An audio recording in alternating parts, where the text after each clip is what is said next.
White women looked like they had it all: privilege, status, protection. But as many historians will say, this idea wasn't close to the actual reality. During the planter class era, women were not permitted to own property, have voting rights, or hold any office. And when they got married, all they had was transferred to their husbands. The only thing they exercised authority over were slaves, and this they greatly exploited. These elite white women sought supremacy in the affairs of managing black slaves, and since they lacked a valid say in other areas, they often strived to assert their dominance and control over the enslaved population, with a deeply rooted target for enslaved black men. The abuses endured by black men were the most underlooked and poorly documented area of black slavery in the planter class era. However, lots of research, court cases, and documentation provide testimonies that these black male violations were a major wave of enslaved people's human rights abuse that have been meticulously silenced. These are the stories of the untold abuses inflicted on black men by their white slave mistresses.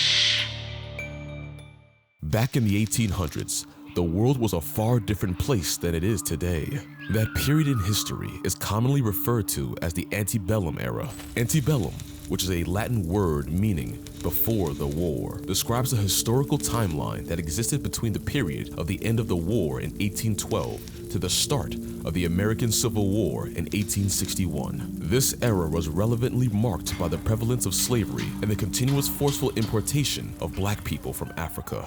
During this time, the economy was heavily plantation-based, creating an unquenchable demand for slaves. States in the antebellum South were deemed more powerful as they controlled more wealth generated by their innumerable slaves, while non-slave states lagged behind in productivity and affluence due to an insufficient labor force. A person's class in a society was grossly determined by the amount of slaves in their possession. Literally, the more slaves you had, the richer and more respected you became.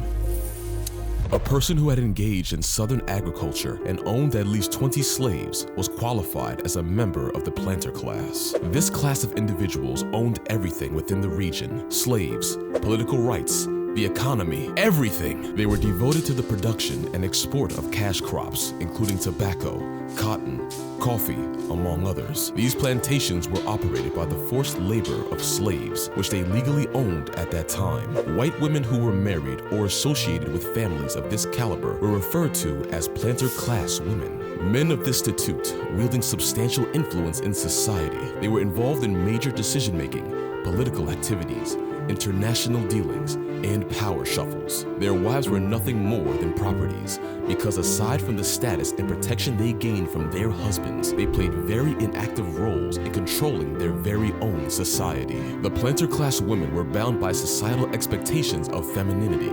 They were not only required to fulfill their roles as early housewives, but also act as custodians of morality and virtue in their immediate society. They were often seen as fragile, incapable of managing anything without the supervision of their male counterparts, and at risk of external harm. Since they were afforded more time within the domestic sphere, they held controlling power in the context of slavery. They played active roles in the management and perpetuation of the slavery institution, and because this was the only area they were allowed the opportunity to act freely, they greatly exploited it. Women could give orders, issue discipline pertaining to affairs within the plantation. They were far from being passive members in slavery. Despite being denied entitlements like the right to vote and participate in political activities, these women exerted authority over buying, selling, and making major decisions in the slavery institution. The planter class women in the era of slavery often targeted enslaved black men for various reasons, driven by a combination of social, economic, and power dynamics. These elite women wielded an upper arm of dominance over their black slaves. It was said that the planter class women were often neglected by their husbands, who were usually hooked on business trips and travel. These women claimed to be bored, neglected, forgotten, and poorly satisfied sexually. Whether this was part of what drove their motivation or not, they took advantage of their authority over their black males and treated them in a number of distasteful ways. The enslaved black men were subjected to various forms of abuse. They were often coerced into non-consensual sexual relationships and even rape. Life became more complex and daunting for these predated black men who combined working under forced labor with enduring a fearsome coerced sexual relationship with their white female owners, as they had everything to lose. During this era of slavery in the United States, interracial relationships were a taboo. Women were strongly prohibited from participating in such out of fear of the breeding of brown babies and a possible dilution of white purity and supremacy. However, due to the power dynamics and the oppressive system they were trapped in, male slaves were often forced to remain silent about their experiences. The enslaved men faced significant challenges in speaking out against their abuse. Firstly, their position as slaves meant they had no legal rights of protections, making it difficult for them to seek justice or report their experiences. Secondly, the oppressive nature of slavery created an environment of fear and intimidation, where speaking out could lead to severe punishment or even death. William Grimes, a former slave and American writer, in his famous book, The Runaway Slave, recounted his experiences working as a slave boy. Grimes was said to have worked under at least 10 different masters, serving in varied positions including working as a house servant, valet, field worker, stable boy, and coachman. He shared a certain experience where he worked for a certain master whom he simply referred to as Dr. Stewart's. In his words, "Although my master treated me kindly, my mistress hated me. Upon catching me in the house, she beat me until I could hardly stand." In his book, he maintained a frankness about how he was abused throughout his narrative. With his descriptions of his abuse as a slave boy, Grimes stood as a stark critique against the institution of slavery. William Grimes also described a series of assaults he endured from a woman he said was a friend of one of his master's family. He talked about several occasions where he was forced into sexual relations by this woman, which he defined as one of the most humiliating and painful parts of his life. These, plus several other abuses he didn't document, drove him to seek an opportunity to run away. He eventually escaped slavery in 1814 by stowing away on a ship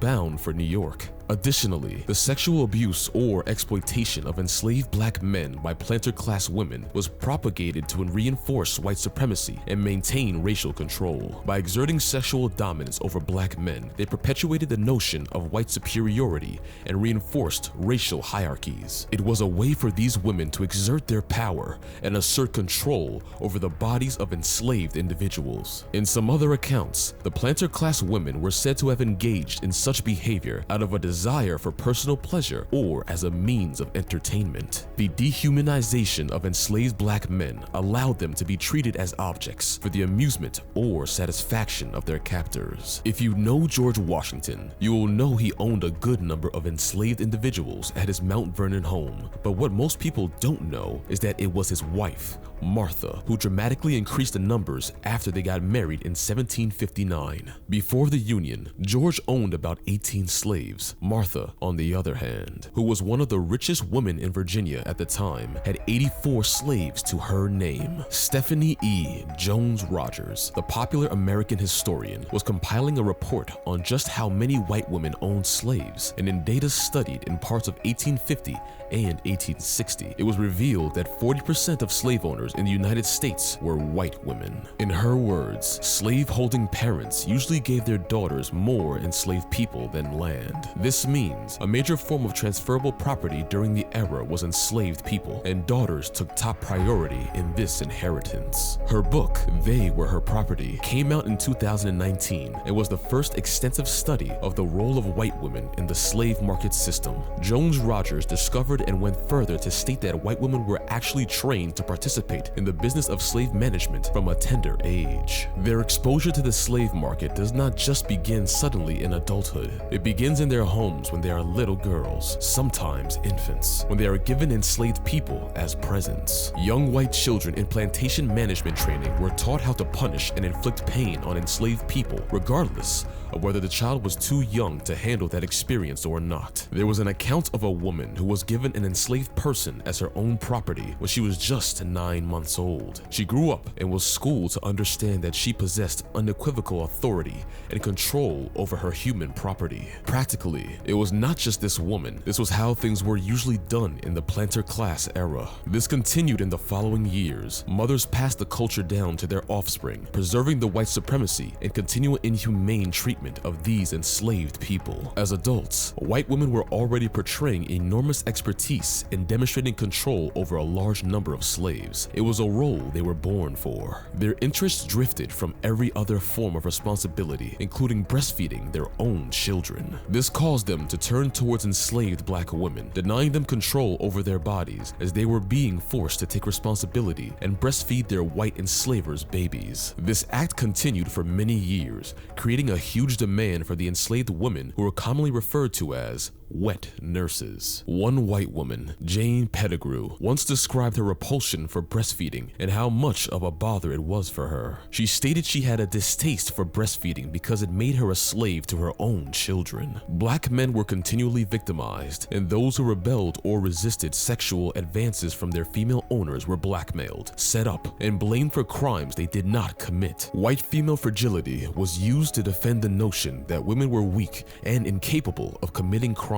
or sexually abusing men, and that they needed protection from the lustful sexual advances of black men. White women got away from facing punishments under the law by blaming black men for their crimes, and as these cases were not thoroughly investigated, these black men were arrested, thrown in jail, and in several cases subjected to gruesome punishments like castration, torture, whiplashing, and gruesomely being burnt to death. Numerous other evidences and testimonies identified white women as active and violent participants in the slave market. They operated an entire market for buying and selling slaves in whom they had a vested economic interest. In those times, a large number of slaves made a woman better considered for marriage because properties were usually transferred from the woman to her husband in the event of marriage. Planter class men sought after women with higher slave property to marry. It was in light of this that white women began to fight in court to preserve their legal ownership of enslaved people, and often were more victorious than their husbands. The subject of how black male slaves who suffered abuse at the hands of white women were systematically suppressed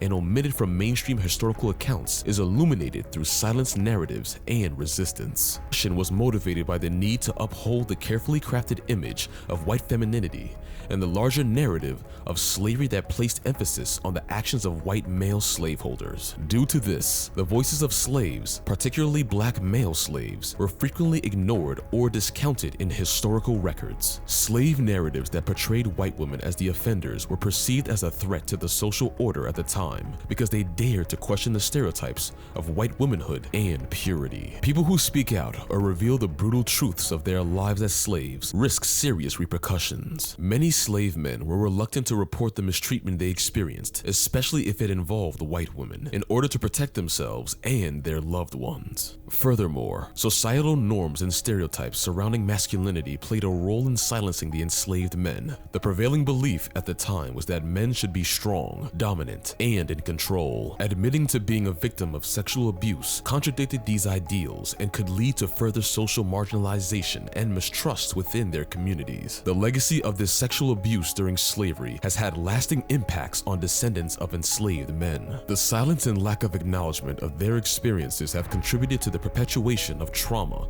and the marginalization of black men in society. It is important to recognize that these actions were a product of a deeply entrenched and oppressive system. While not all planter class women or condoned this mistreatment, the overall system of slavery created an environment where such behavior was possible and, in some cases, encouraged.